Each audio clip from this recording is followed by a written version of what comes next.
एक दिन गौतम बुद्ध अपने शिष्यों के साथ कुटिया में बैठे थे। सभी शिष्य आज जानना चाहते थे कि मोक्ष कैसे प्राप्त किया जा सकता है। इसलिए उन्होंने महात्मा बुद्ध से निवेदन किया कि वो आज मोक्ष पर उपदेश दें। शिष्यों की बात मानकर बुद्ध ने एक कहानी सुनानी शुरू की। यह कहानी थी एक जल्लाद और भिक्षुक की। अपने राज्य का मुख्य जल्लाद, जिसने बहुत से गुनाहगारों को दंड दिया था, अब वह रिटायर होकर राज्य से बाहर एक कुटिया बनाकर अपना जीवन व्यतीत कर रहा था। उसे हमेशा लगता था कि उसने कितने लोगों की हत्या की है, वह कितना बड़ा पापी है। ऐसे ख्यालों से वह हमेशा घिरा रहता था। वह अपना सारा दिन पश्चाताप में ही गुजारता था। एक दिन वो रोज की तरह इन्हीं ख्यालों में खोया हुआ खाना खाने के लिए थाली परोस रहा था। तभी उसको बाहर दरवाजे से किसी की आवाज़ आई। उसने बाहर जाकर देखा तो एक भिक्षुक खड़ा था। भिक्षुक के चेहरे को देखकर ही जल्लाद समझ गया कि भिक्षुक बहुत ही लंबी साधना के बाद आज उठा है और भूख से व्याकुल भी है। जल्लाद के मन में आया कि जिंदगी भर तो मैंने बस हत्याएं ही की हैं। आज मौका मिला है कुछ पुण्य कमाने का, तो इसे गंवाना नहीं चाहिए। उसने भिक्षुक को पूरे सम्मान के साथ अंदर बुलाया। वह अपने खाने की थाली उसे दे दी। भिक्षुक खाना देखकर बहुत प्रसन्न हुआ। भरपेट भोजन करके भिक्षुक ने जल्लाद से बातचीत शुरू की। जल्लाद ने भिक्षुक को अपने जीवन की सारी कहानी सुनाई।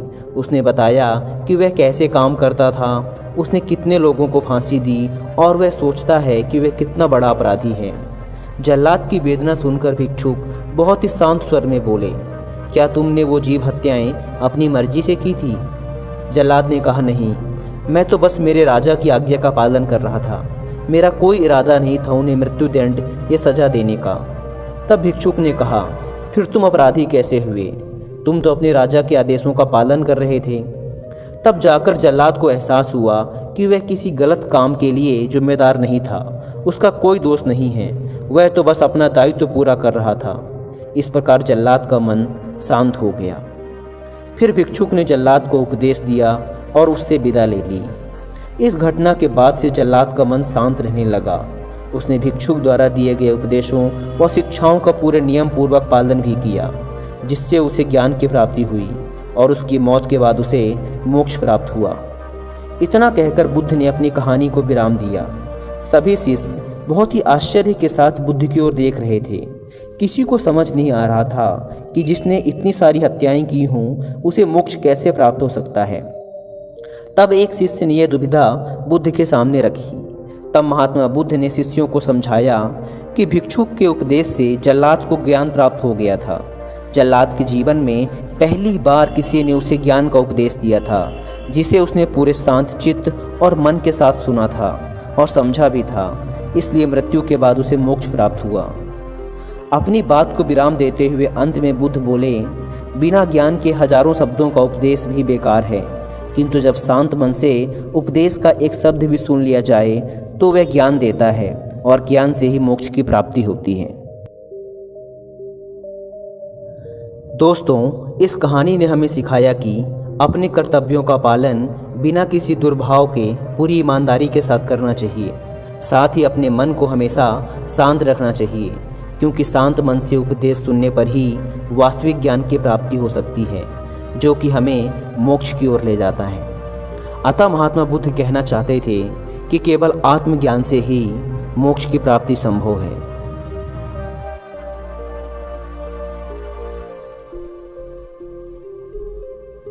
अक्सर आपने देखा होगा, जब आदमी को गुस्सा आता है तो उसका पूरा शरीर कांपने लग जाता है, और सिर्फ यही नहीं, उसका चेहरा भी पूरी तरह से लाल हो जाता है।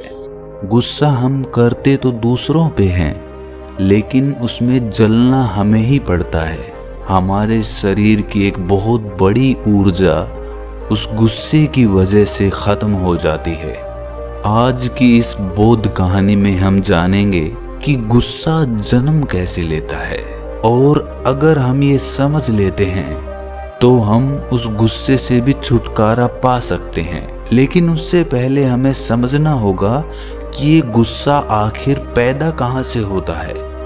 इससे पहले कि आप इस कहानी में खो जाएं, इस चैनल को सब्सक्राइब जरूर कर लें। तो चलिए कहानी शुरू करते हैं। बात उस वक्त की है जब आत्मज्ञान प्राप्त करने के बाद महात्मा बुद्ध अपने ज्ञान का प्रचार प्रसार पूरी दुनिया में फैला रहे थे। उनसे प्रभावित होकर बहुत सारे लोग उनके भिक्षु बन गए थे। वो रोज शाम को अपने भिक्षुओं को उपदेश देकर उन्हें ज्ञान का मार्ग दिखाते थे। ऐसे ही एक दिन वो जब उपदेश दे रहे थे तो एक 20 वर्षीय नौजवान युवक उनके पास आकर कहता है कि हे बुद्ध, मैं भी आपका भिक्षु बनना चाहता हूँ, मुझे भी अपने संग में शामिल कर लें। बुद्ध का संग हर किसी के लिए खुला रहता था, इसीलिए उन्होंने कोई आपत्ति नहीं जताई और उन्होंने उसे संग में बैठकर उपदेश सुनने के लिए कहा। ऐसे ही उपदेश सुनते सुनते उस नौजवान युवक को 3 दिन बीत चुके थे। वो रोज उपदेश सुनने आता और जो भी सवाल उसके मन में उठता वो महात्मा बुद्ध से उसका निवारण करवा लेता। फिर एक दिन ये बात उस नौजवान युवक के पिता को पता चल गई कि उसका बेटा बौद्ध भिक्षु बन चुका है। अब कोई पिता नहीं चाहता कि उसका बेटा एक भिक्षु बन जाए, और वो भी इतनी कम उम्र में। हर पिता चाहता है कि उसका बेटा कोई अच्छा काम करे और उसका नाम रोशन करे। जब उसके पिता को ये बात पता चली तो उसके मन को बहुत आघात पहुंचा। उसे पीड़ा के साथ साथ महात्मा बुद्ध पर बहुत गुस्सा आया। उसने मन ही मन सोचा कि महात्मा बुद्ध नगर के युवाओं को एक गलत राह दिखा रहे हैं। जिस उम्र में उन्हें पढ़ लिख कर कोई अच्छा काम करना चाहिए, अपने परिवार का नाम रोशन करना चाहिए, उस उम्र में वो युवाओं को भिक्षु बना रहे हैं। इसी तरह के विचार लेकर वो महात्मा बुद्ध के पास पहुंच गया। उस वक्त महात्मा बुद्ध अपने भिक्षुओं को उपदेश दे रहे थे कि तभी उस नौजवान के पिता उस सभा में पहुंच जाते हैं। वो पहले से ही गुस्से में थे और महात्मा बुद्ध को देखकर वो और ज्यादा गुस्से में आ जाते हैं। वो उपदेश खत्म होने का भी इंतजार नहीं करता और वहीं पर सभी भिक्षुओं के सामने महात्मा बुद्ध को बहुत भला बुरा कहने लगता है। वो कहता है कि तुम्हारे जैसे लोगों की वजह से ही हमारा देश आगे नहीं बढ़ पा रहा है। तुम्हारे जैसे लोग नौजवान युवाओं को गलत राह पर लाकर उनकी जिंदगी बर्बाद कर रहे हैं। खुद तो तुम जीवन में कुछ कर नहीं सके और अब इन युवाओं को भी बर्बाद करने पे तुले हो।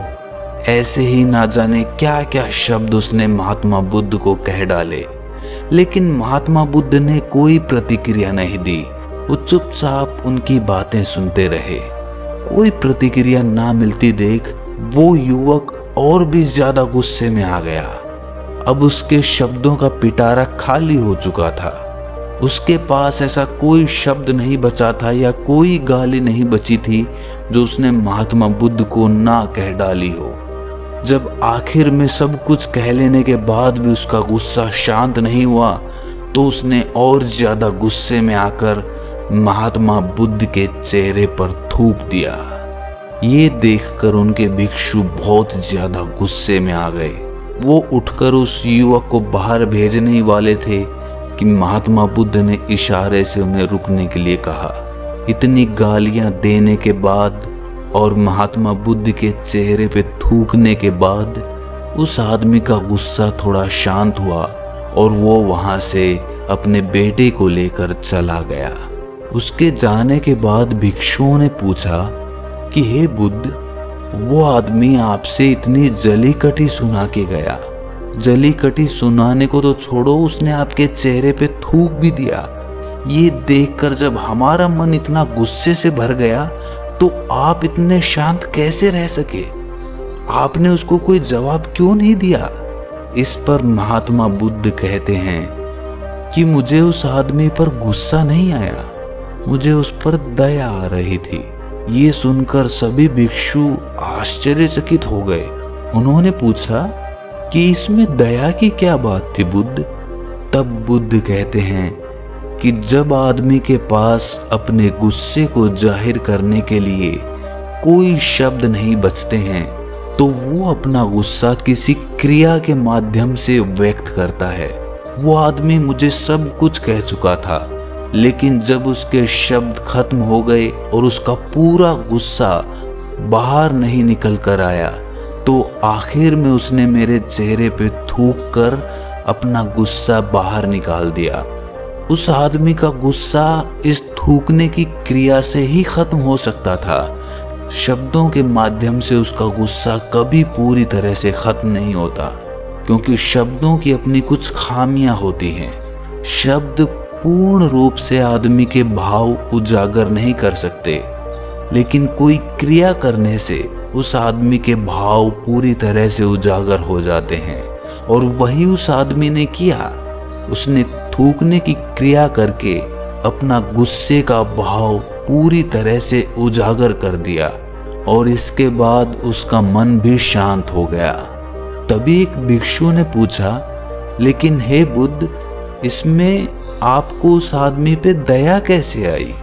तो बुद्ध कहते हैं कि मेरे मन में ये भाव उठ रहा था कि देखो ये आदमी अंदर से कितना गुस्से में है, बेचारा अंदर से गुस्से ने कितना जकड़ रखा है, और मैं यही चाह रहा था कि किसी तरह इसका पूरा गुस्से का भाव अंदर से निकल जाए।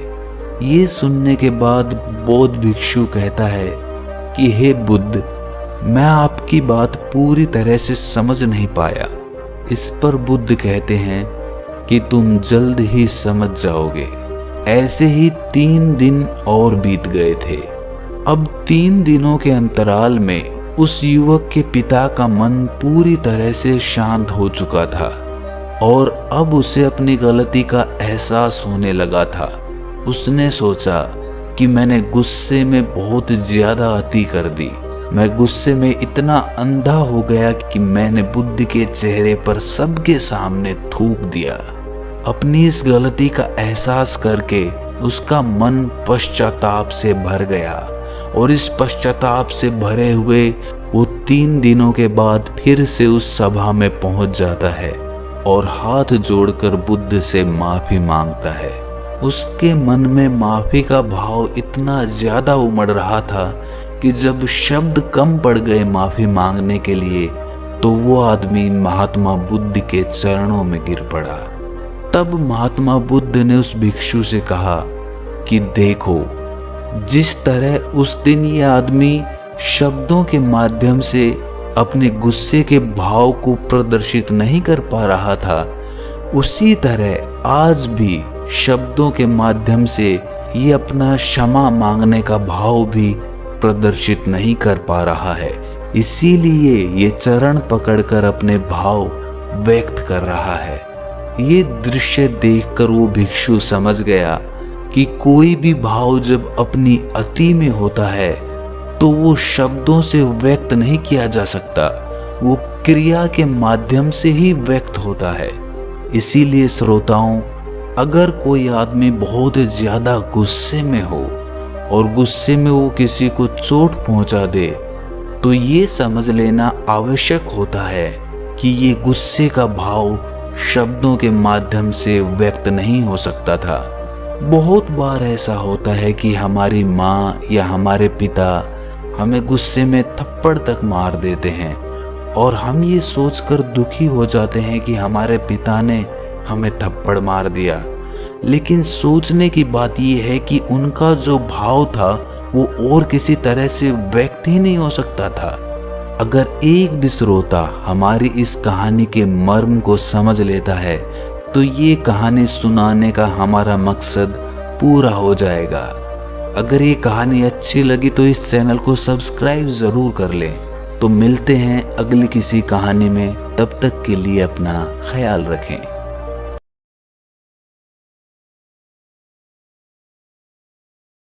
Thanks for watching. Please subscribe.